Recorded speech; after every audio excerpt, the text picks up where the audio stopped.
กาสบายดีมื้อหมู่ครูสุขุสุคนมื้อนี้มากินสมเนาะอยู่ให้อยู่หน้านี่แหละแก้วมากินสมกับน้องๆกับมงมะขาม แจวแซ่บอีแบบ แซ่บๆพี่น้องนี่ เสริมแซ่บเด้อ แซ่บมาเด้อนี่กะปิเหรอชวนหน่อยสิชวน ตัวแซ่บ บ่คักแก้วใส่อันนั้นมาสิ แย่แล้วเลย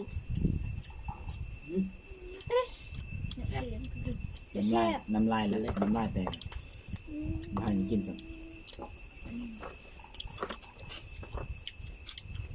แซ่บเนาะ เฮาต้องสดปากของสด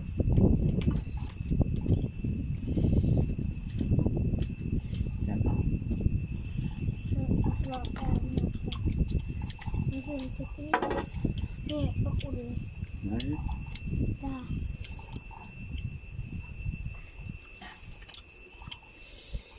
ข้างล่าง เป็ดแจวชายเลยแซ่บบ่ ลอยเลย ร้อยครับ จะสีเห็นดามคำลอยสิคำลอย มันมีกุ้งลอยต้องมาคำลอยแบบนี้กุ้งเป็นก็มี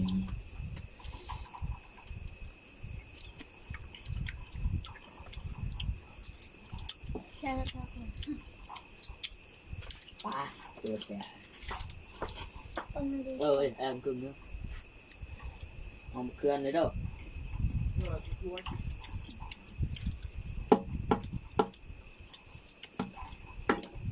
โอ้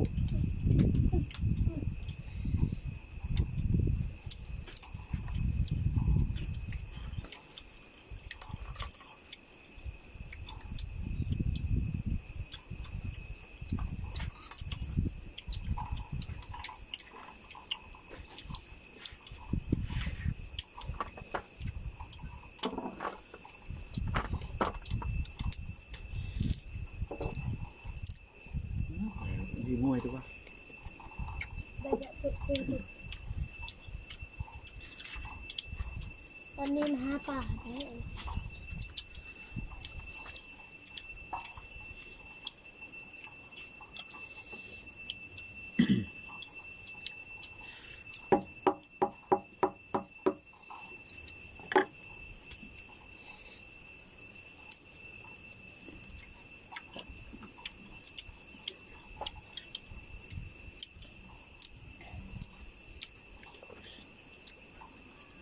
ทักลาย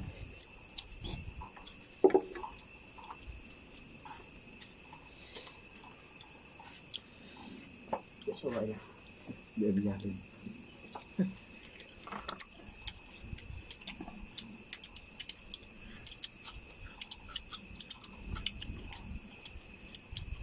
ทางกุยทางสด สูตรมันยากนำ อยากเป็นเขา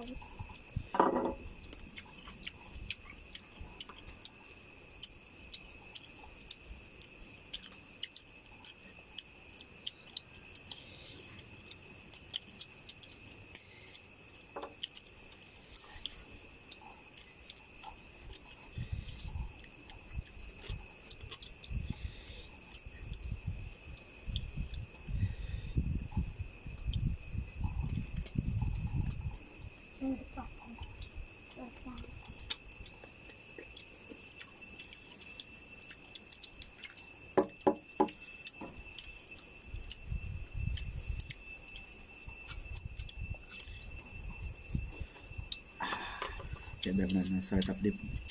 ตามเจล เนาะเอาหมอก่อนอันแต่กินอยู่ตรงไม้ข้างหน้า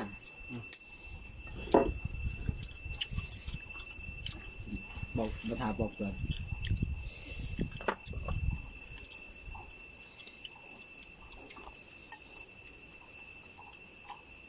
ขวบชุดขวบมาการต้น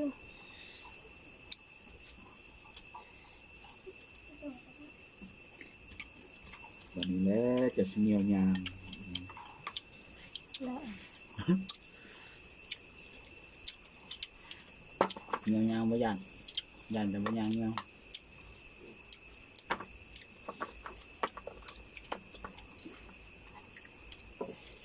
โอ้มาคำชุดหย่อนเลยสม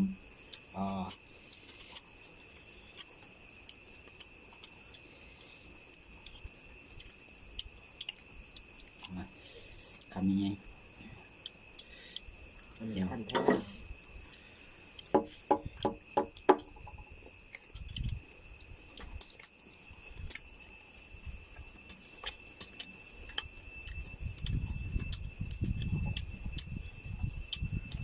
ก็คือเพื่อนเนาะ เวลาถูก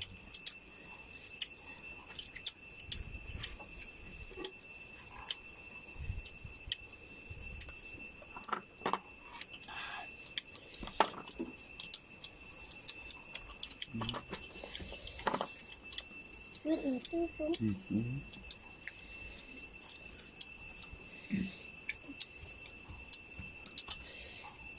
แล้วมีความแพง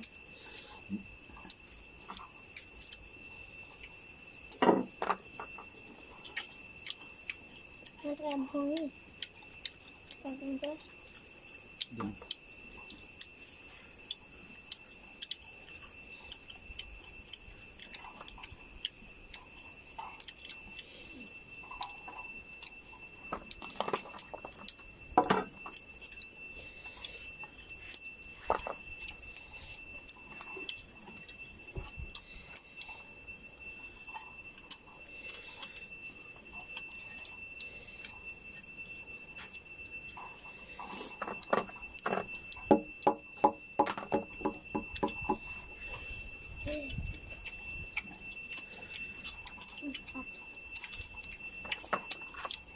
คือมาทำเลย มีความต้ม ทำงานทำงาน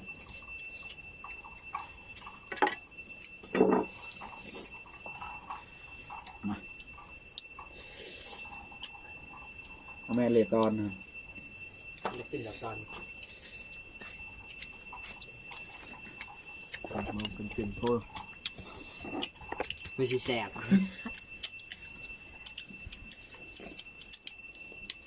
เสียไปเสียบอกครับ เล็กแกดิบ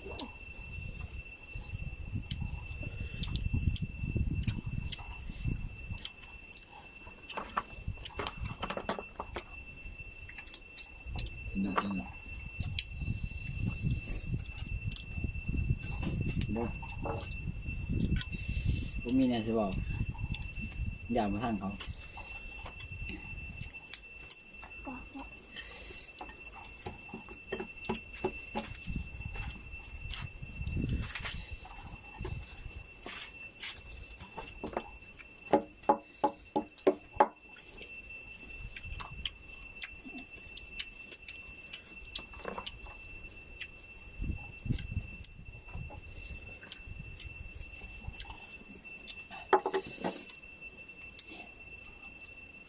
เอาไปจบคลิปอย่างสนุกเนาะเอาเพื่อนมาคลิปนี้ก็กดไลค์กดแชร์กด Subscribe หรือว่ากดติดตามแล้วก็กดกระดิ่งไว้นำเนาะที่ YouTube ก็ตามโอชาแนล กดไล นะครับ ค์ใช่ บ๊ายบาย แต่กดบะแดงให้มัน